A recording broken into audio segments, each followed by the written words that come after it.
What happens if you stop paying a consumer proposal or bankruptcy? It's time for Q&A with the Credit Game. Consumer proposal bankruptcy is a very popular way of eliminating debt, getting a fresh start. But I get the question a lot, what happens if you stop making payments or you jump into one of these debt programs, but you decide either you don't want to make the payments anymore or can't. You want to pay the debtors directly yourself. Maybe it wasn't what you thought it was going to be, and so you want to jump out of it. It's very important before you get into a consumer proposal or bankruptcy to know how it affects your credit when you want to stop or if you want to stop paying. Is that even an option though? Yeah. If you're in a bankruptcy or a consumer proposal, you can be like, yeah, I don't want to do it anymore. You can, or more commonly, people get into some other kind of life situation that they can't. Oh, okay.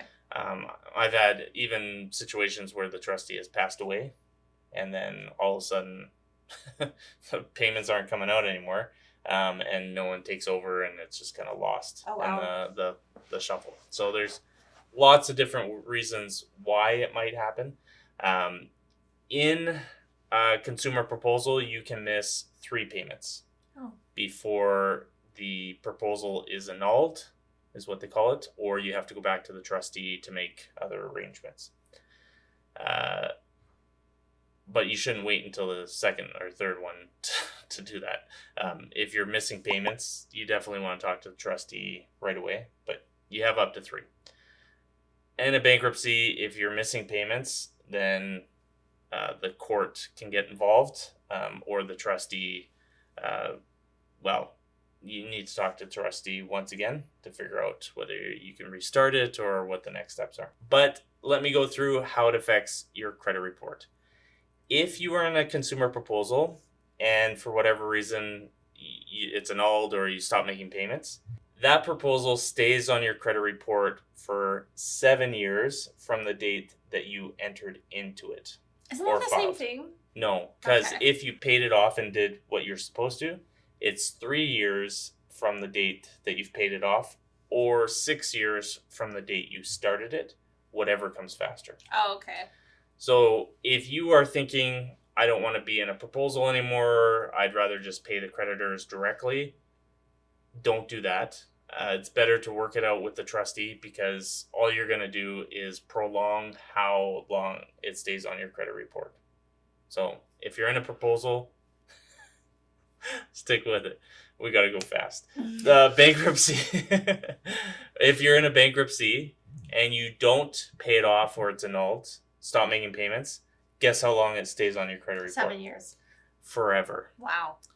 So with Equifax, it stays on for 7 years. You're right.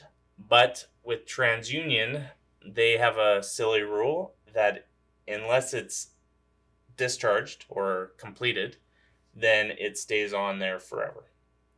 I have had many clients 20, 30 years later have this issue where they've paid it off, they've reestablished their credit.